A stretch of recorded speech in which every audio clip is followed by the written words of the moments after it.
আজ আমরা দেখব ফ্লিপকার্টে গ্রোসারি আইটেম অর্থাৎ মুদিখানার যেসব দ্রব্য কিনতে পাওয়া যায় কীভাবে বুক করব। তো আমি এখন ফ্লিপকার্ট অ্যাপটি ওপেন করে নিলাম। ফ্লিপকার্ট অ্যাপটি ওপেন করে নেওয়ার পরে এই যে দেখতে পাচ্ছ বাঁ দিকে ফ্লিপকার্ট, ডান দিকে গ্রোসারি, আমি গ্রোসারি আইটেমের উপরে ক্লিক করব। আচ্ছা, গ্রোসারি আইটেমের উপরে ক্লিক করার পর যত রকম গ্রোসারি আইটেম আছে সমস্ত কিছু এখানে একের পর এক দেখাবে। ঠিক আছে, এবার যার যেটা প্রয়োজন সে সেটা সার্চ করবে। তো এখানে অনেক কিছু কম দামে পাওয়া যায়। এই যে তেলটি, এখানে 500 গ্রামের তেলের দাম 1 টাকা। ঠিক আছে, এটিকে কেনার জন্য আমাকে অ্যাডে বা প্লাসে ক্লিক করতে হবে। আমি অ্যাড করলাম, এটা আমার অ্যাড হয়ে গেছে। আচ্ছা, এরপরে আর যেটা দরকার সে সেটা ক্লিক করবে, কিন্তু এখানে অনেক কিছু দাম কমে পাওয়া যায়। যেমন এখানে 2 লিটার স্প্রাইটের দাম 63 টাকা, আমি এটা একটা অ্যাড করব। ঠিক আছে, এখানে সমস্ত দ্রব্য এখানে কিনতে পাওয়া যায় যখন যেটা দরকার।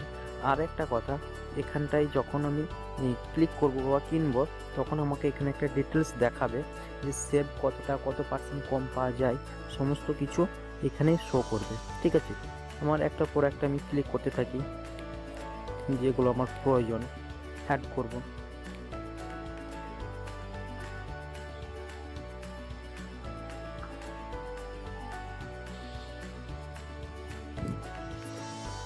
আচ্ছা, যদি দরকার, অনেক সময় দেখা যাচ্ছে তোমার যেটা দরকার সেটা পাচ্ছ না, সেখানে এখানে সার্চ করলে এখানে পাওয়া যাবে। যেমন আটা এখানে সার্চ করুন, সমস্ত আটা চলে আসবে। ঠিক আছে, আমার একটা আটার দরকার আছে।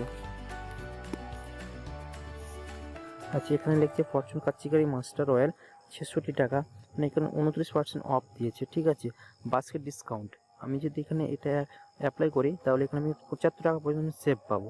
তাহলে এটা আমি নিয়ে নেব। আচ্ছা, ঠিক আছে, এখন আমার টোটাল 12টা আইটেম 1317 টাকা দাম আছে। গ্রোসারি নিচে এখানে দেখা যাচ্ছে। ঠিক আছে, আচ্ছা, এটা পুরো আমি ক্লিক করব।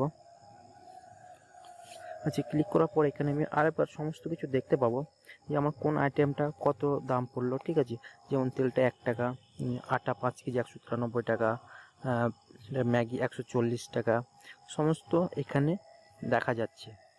এরপরে যদি কোনোটা আমার দরকার হয় যে আমি 2টো নেবো বা 3টে নেবো, তখন আমি কি করব, প্লাসের ওপর ক্লিক করব। প্লাসের ওপর ক্লিক করলাম, একটা ছিল সেখানে 2টো হয়ে গেল, অ্যামাউন্টটা নিচে বেড়ে গেল। ঠিক আছে, একটা ছিল আমি এটা 2টো করলাম, নিচে অ্যামাউন্ট বেড়ে গেল। এইভাবে সমস্ত আইটেম বাড়ানো যায়। আর যদি মনে করব যে আমি একটা আইটেম কম নেব, তাহলে মাইনাসে ক্লিক করবে। মাইনাস ক্লিক করলে একটা কমে যাবে, এটা কমে গেছে।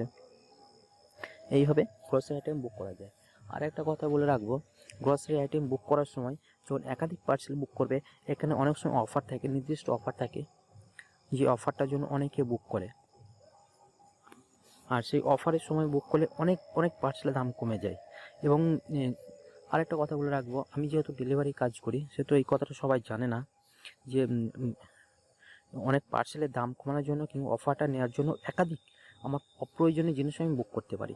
যখন ডেলিভারি বয় যখন আমার বাড়িতে ডেলিভারি করতে আসবে, তখন কিন্তু আমি অপ্রয়োজনীয় জিনিসটা নেব না, দামটা কমে যাবে। অর্থাৎ আমার যে কোনো নির্দিষ্ট প্রয়োজন সেইগুলো আমি নিয়ে বাকিগুলো ক্যান্সেল করতে পারি। এই একটা বড় ফেসিলিটি এই মুহূর্তে চালু হয়েছে। এটা চালু হয়েছে 2024 সালে জানুয়ারি থেকে, আগে এই অফারটা ছিল না। ঠিক আছে, এখানে যেমন 709 টাকা 32% সেভ আমার হয়েছে। তো যাই হোক, এবার কন্টিনিউ করব। কন্টিনিউ করার পর অ্যাড্রেস চলে আসবে, অ্যাড্রেস আসার পর এখানে 1541 টাকা। ঠিক আছে, আমি এখানে কন্টিনিউ করার পর এবার আমার পে অপশান আসবে। ঠিক আছে, এখানে পে, আমি ক্যাশ অন ডেলিভারি অ্যাপ্লাই করব। ক্যাশ অন ডেলিভারি 1541 টাকা, প্লিজ অর্ডার করে দেবো, কনফার্ম অর্ডারটা আমার সাকসেসফুল কমপ্লিট হয়ে গেছে। এবার ক্ষেত্রে যখন আমাকে ডেলিভারি বয় যখন আমার বাড়িতে ডেলিভারি করতে আসবে, তখন কিন্তু আমি ইচ্ছে করলে সব পার্সেল আমি নাও নিতে পারি। আমার যেগুলো প্রয়োজনীয় বা যেগুলো দামটা কমে পেয়েছি সেই কটা নেবো, বাকিগুলো আমি ক্যান্সেল করে দিতেও পারি। ঠিক আছে, এইভাবে বুক করবে আর এই অফারগুলো কাজে লাগাবে। আজ ভিডিওটা এই পর্যন্তই।